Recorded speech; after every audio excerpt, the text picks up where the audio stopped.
sisters and brothers, so much, and thank you, Barbara, for that wonderful introduction. It is so great to be with you, and you know, truth of the matter is, I'm almost as proud of you and this union as you are.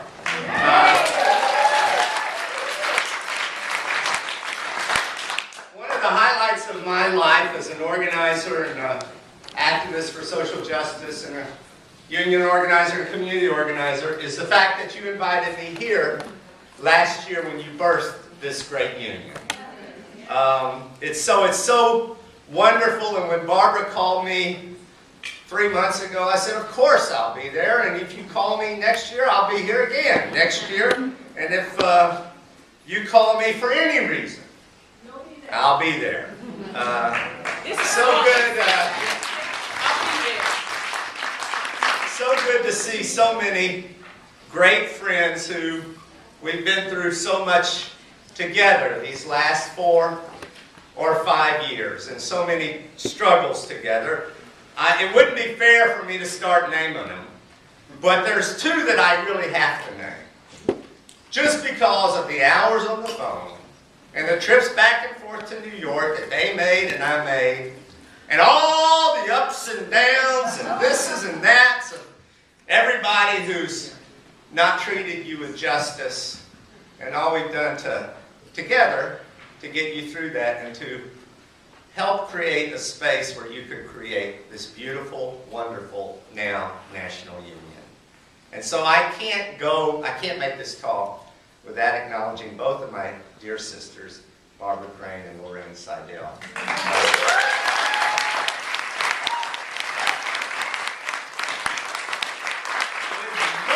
The 3 of us have been through. And what we will have yet to go through. I'm also very happy to introduce now the most important person in my life partner, fiance, Dr. Mary Lemire.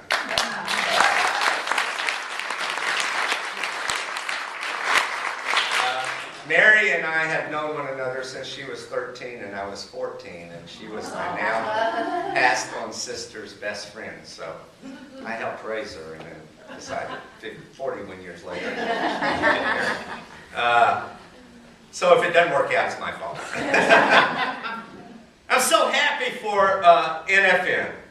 So happy that you in this room are strong enough to hold on to your unions in spite of all kinds of trauma and pain and struggle and wickedness from other people.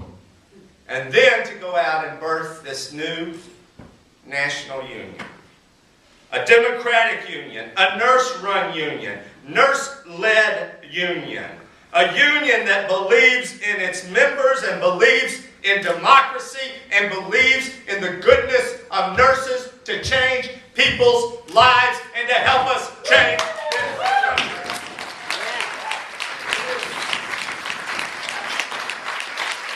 It is such a great achievement that you have made. Such a great achievement. I can't say that about my life. And you'll always be able to say that about your life.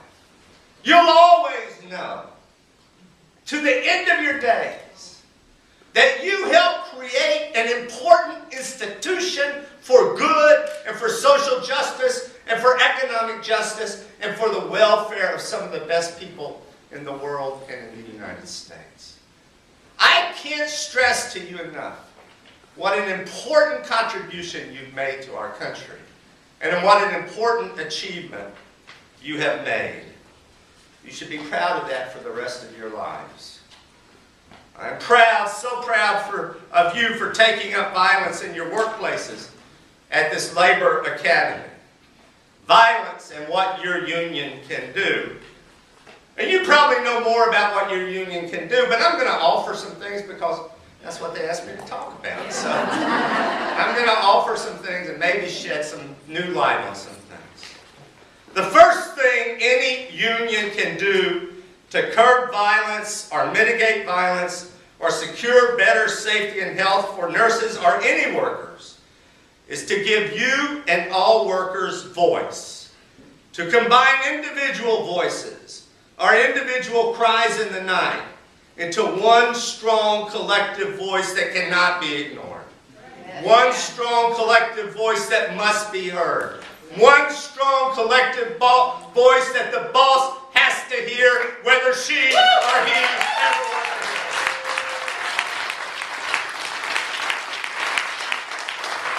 An unmistakable voice for what is right, for what is just, for what is right at the workplace. An unmistakable voice. A voice of the many. To turn a small individual voice, as I said, a cry in the night, into a loud collective voice.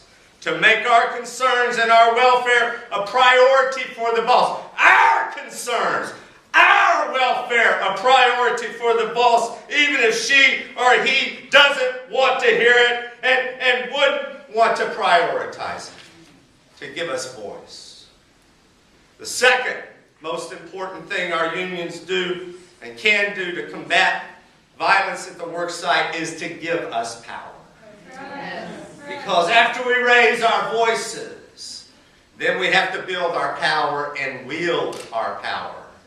That's what a union is. Some of us...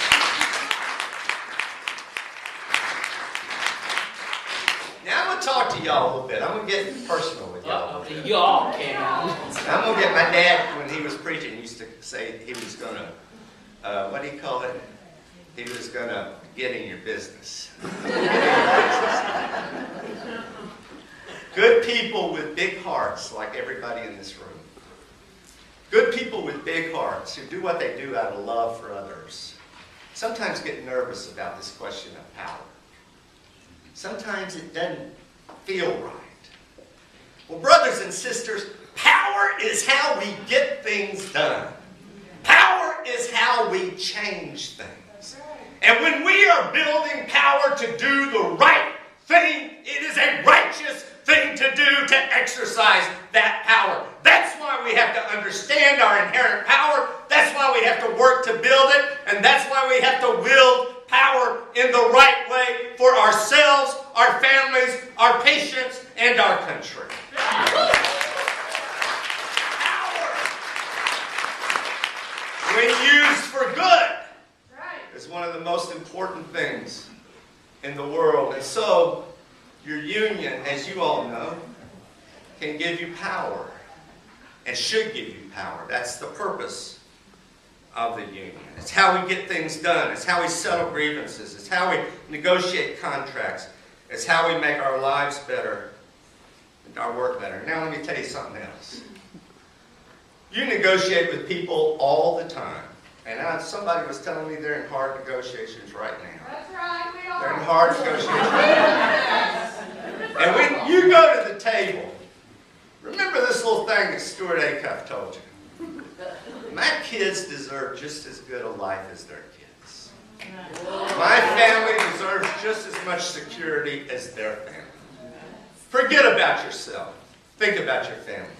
My kids deserve to live in just as nice a house as their kids. My kids deserve to eat as well as their kids. My kids deserve the best health care this country can provide. And damn it, I'm not going to let you treat me and my co-workers and my kids any less than they deserve. That's what this power is about. That's what this power is about.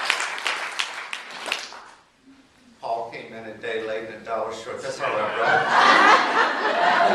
That's all right, brother. Power. Power.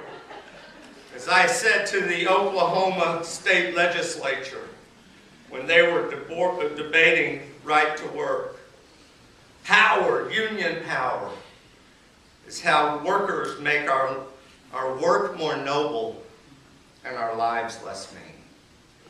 What do we want? Samuel Gompers said it 100 years ago. You know, we want more schoolhouses and less jails. We want more leisure and less vice. We want our kids to have more than we've had. We want a better country and a stronger country and a more just country. We want everybody to be treated fairly. Truth of the matter is, my sisters and brothers, everybody's not going to be treated fairly if somebody like you doesn't stand up. Everybody in this room has broad shoulders. Everybody, and I don't mean that literally, I mean it figuratively. Everybody in this room has broad shoulders. Everybody in this room has broad shoulders because you represent people who don't. And yet they have to be carried because they're part of your building power. And they deserve what you're trying to create and give. Workers in America have no power without unions. No power without unions. There is nobody else for workers to turn to. Nobody else. So unions give us collective power, the only power that workers have. The third thing our union can do to combat violence is bargain and negotiate for solutions. Now, you all know about your workplace, and you know what you need. You know it much better than I do. I've got a couple of ideas. I've been around healthcare a long time, public and private. I got a couple of ideas, but you know what you need. My point is just to say, take it to the table. Take it to the table. Have a picket line about it. Have a rally about it. Exercise your power to demand that your life is as important as anybody's life. Because when we're combating violence in the workplace, that's what it comes down to.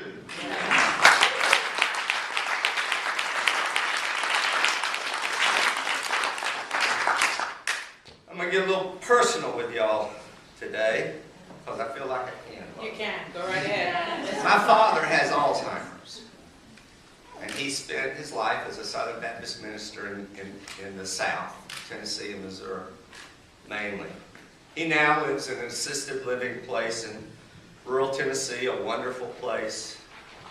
They don't provide nursing care, but they, just help him live. Make sure he takes his medications, make sure he knows what day it is, make sure he knows that I'm Stewart, my brother is Steve. He gets all the grandkids confused, but that's okay. He lives close to where he spent all his life, close to where my brother lives. Point of this, though, is a couple of years ago, in the very early stages of his Alzheimer's, I brought him to Washington for a last lucid visit with my kids. One day we took him to a nice restaurant downtown. At the end of the meal, he went to the bathroom, and I didn't think to go with him. My fault. And on his way, he got confused, and he turned the wrong way, and he fell down 15 stairs. Now, you can complain about public employees all you want to, but within 3 minutes, there was a police car, a fire truck, and an ambulance for one little old man. And they were the kindest, most wonderful people I've ever seen. They took him to George Washington Hospital. They were joking with him on the way and trying to calm him down on the way. And when we got to George Washington, they put him in ICU, of course. They didn't know how badly he damaged himself, and he hadn't hurt himself badly. He had to spend 3 days in the hospital. Nothing was broken, though. And we spent hours in the ICU. While there, they brought in, just on the other side of the curtain, a wild, crazy, drunk, probably very high patient. A man who was out of his mind. And there were 3 nurses and 2 doctors trying to sedate this man, trying to calm him down so that they could treat him and likely save his life. Doctors and nurses wrestled with him for what seemed like an eternity.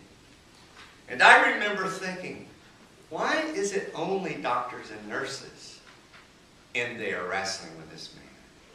Why isn't there somebody from security? Why isn't there somebody this is their job to assist with this man? Not to treat him, but to keep the other people safe. It shouldn't be a nurse's job to wrestle with a madman. Right? Unless they're married. Unless they're married. That's another kind of wrestling.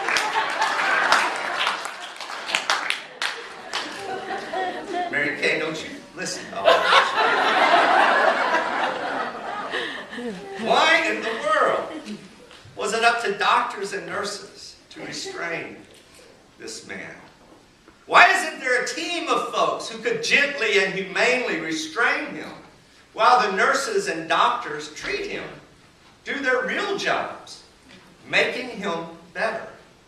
Unions allow for us to bargain for our own safety as well as the safety of our patients. You know much better than me what those bargaining issues could be, whether it's an emergency call button or whether it's a team of security, but it's always more staffing. There's never enough staffing. It's always more staffing. Humane restraints, whether they be chemical or physical, security to make sure the welfare of the nurse is taken as seriously as the welfare of the patient. And my next little pearl of wisdom. When you're talking about violence on the job, when you're talking about your safety and health, all you are doing is what any human being breathed to life with a gift of the divine, a child of God should do, which is to say, my life is as important as your life. My life is as important as this crazy man's life. And I should not be injured because we're not prepared to do what it takes to do in this facility to make me safe. That's all you're doing, and that's your responsibility. Brothers and sisters, that's your responsibility to one another. And that's your responsibility to your kids and your grandkids, not just to yourself. Never, ever have this conversation as if you don't deserve to be safe and to come home healthy every day or every night from your job. You deserve it as much as anybody, more than most. And when you bargain with that boss about that issue, you carry that attitude with you. I deserve to be whole and to be safe and to be healthy and not to worry. And not to worry. Let me do my job. Let me do my job. Let me do my job. There are some jobs that are inherently violent and are dangerous. Corrections officers, first responders, including firefighters, police, and utility workers, workers that I now represent. For the members of my union, we know someone has to go in and turn off the gas when the main has exploded. We know someone has to, in a storm, climb that pole to either reattach the electrical lines or to cut off the power. And we know every time somebody does that, somebody is risking their lives every day. That comes with the job.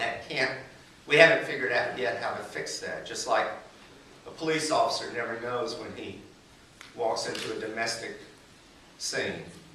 And a firefighter can't avoid going to get that baby in that burning house. That's just part of it. That comes with the turf and some jobs. We lost a 19-year-old brother, 6 months on the job in January in Philadelphia, because he saved the life of probably a dozen firefighters. He went in to turn off the main and it blew up on him. Blew him to heaven and blew all of his co-workers, the 4 people working with him, to the hospital for years of facial surgery and skin grafts and all that goes with being horribly burned in an explosion. That can't be helped. That's not what you signed up for, though, brothers and sisters. You signed up to be the one who fixes it. You signed up to be the one who cures it. You signed up to be the one who assists it. You signed up to be the one who holds the hand of people dying or in danger of death or in pain. And God love you for doing it. You're some of the most important people in this country, some of the most important people in the world. And don't ever forget that you are entitled to as much dignity and respect. You're entitled to as good a life. You're entitled to all the riches that this country has to offer as much as any other human being. And in fact, as leaders of this union, it is your responsibility to demand those things for your members and for yourselves and for your families. We have got, sometimes death or injury is inevitable. But we have got to get this country back to a place where we know and understand the injury or death of any worker is a tragedy. And the preventing of death, or the preventable injury or death is criminal. Don Blankenship, who owned Massey Energy, which owned Upper Big Branch Mine, where 22 miners were killed. He ought to be sitting in jail right now. And his ass ought to rot in jail. That's right.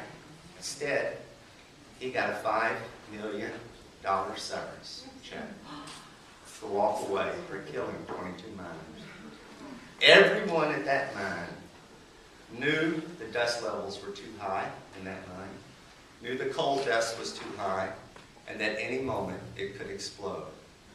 Folks, that's criminal. And we have to get our country back, and you play a huge role in this, our country back to a place where we understand that that's criminal. Preventable death or injury on the job is criminal. Criminal. And that's the attitude you have to take. I know something about this. Lorraine, on November 17, 1994, a 64-year-old school teacher in rural West Tennessee, 6 months till retirement, had a massive heart attack in her classroom while teaching. She'd spent her whole life teaching. 18 hours later, on November 18, she passed on. Her name is Martha Merle Stewart Acuff. She's my mother. 6 months before retirement. My brothers and sisters, that is inexcusable in this country of such great wealth and power. That is inexcusable. And it touches all of our lives. When you think of it, we've all lost somebody to a workplace injury or death. Two things would have saved her. One, universal, comprehensive, single-payer health care.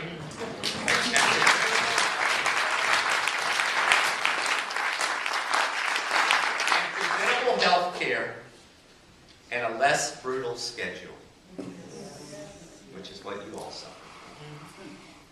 All these reasons and so many more are why we have to fight for our unions and the power and the policy of collective bargaining now as it is under attack from right-wing governors and state legislatures just north of here in Wisconsin, in Ohio, in Michigan, in Indiana, in Pennsylvania, in New Hampshire, and in Florida, and other places.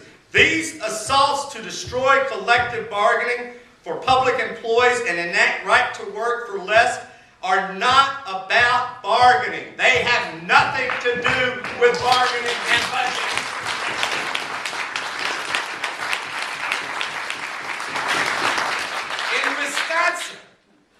In Wisconsin, the unions had all, to a union, agreed on the cuts the governor asked for.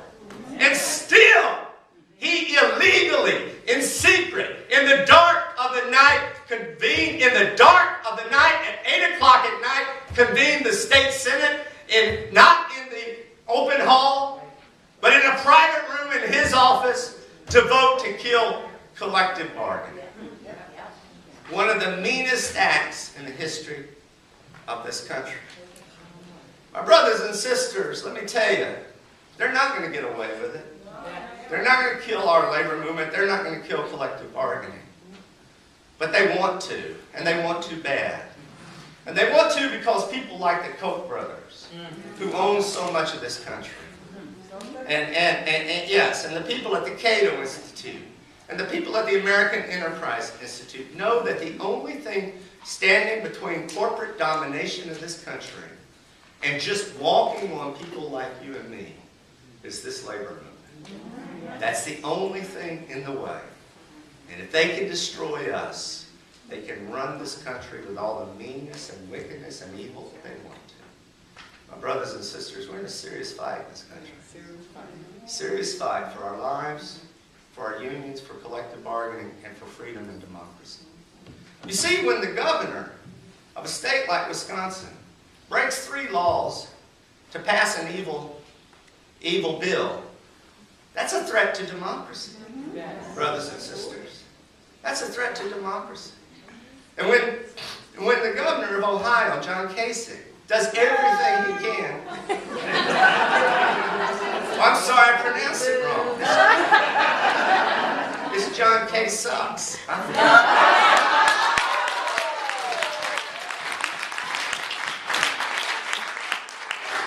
Y'all take that back to Ohio, okay? So we found out, we went to Chicago, found out how to pronounce the governor's name. It's John K. Sucks. But when they say it's about balancing the budget, the governor of Wisconsin gave a $100 million tax cut his second day in office to corporations and the wealthy, and then turned around and asked nurses and social workers and firefighters and cops and teachers to pay for it. That is evil, brothers and sisters.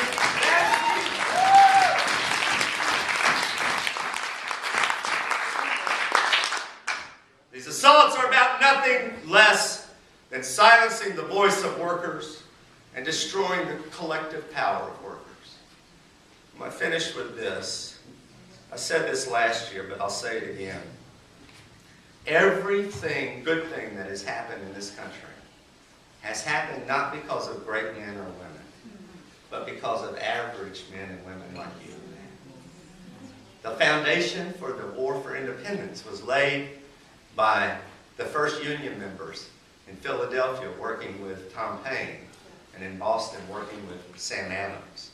The War for Independence was fought by farmers and workers and union members. The struggle to rid this country of slavery was fought for 200 years, led at the end by Frederick Douglass and William Lloyd Garrison. That struggle cost the lives of 600,000 Americans, more than every other war we've ever been in combined.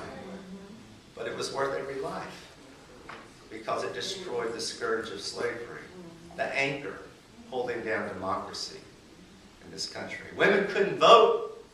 They couldn't vote to vote, so they marched behind Elizabeth Cady Stanton and Susan B. Anthony. They marched and marched and marched for decades until they won the right to vote. People in my part of the country in the South, black people but also white people, lived in virtual peonage like my grandmother, the sharecroppers and tenant farmers, until we defeated Jim Crow and legalized segregation. Brothers and sisters, our labor movement's history is the bloodiest in the Western democracy. Of all Western democracies. From the 50 mine workers killed in Homestead, Pennsylvania in 1898 while they were on strike for an 8-hour day and the right to have a union, to the 16 women and children intentionally burned to death by the Colorado State Militia in Ludlow, Colorado in 1913 because their daddies and husbands were on strike for the right to have a union and an 8-hour day. To the 12 striking steel workers in Chicago in 1937. To the Battle of the Bridge in Detroit. To Dr. Martin Luther King, who gave his life helping striking sanitation workers win the right to have a union. That strike was about whether or not the city of Memphis would recognize their union, give them collective bargaining, negotiate a contract, and let the union have dues checkup that Dr. King was killed in.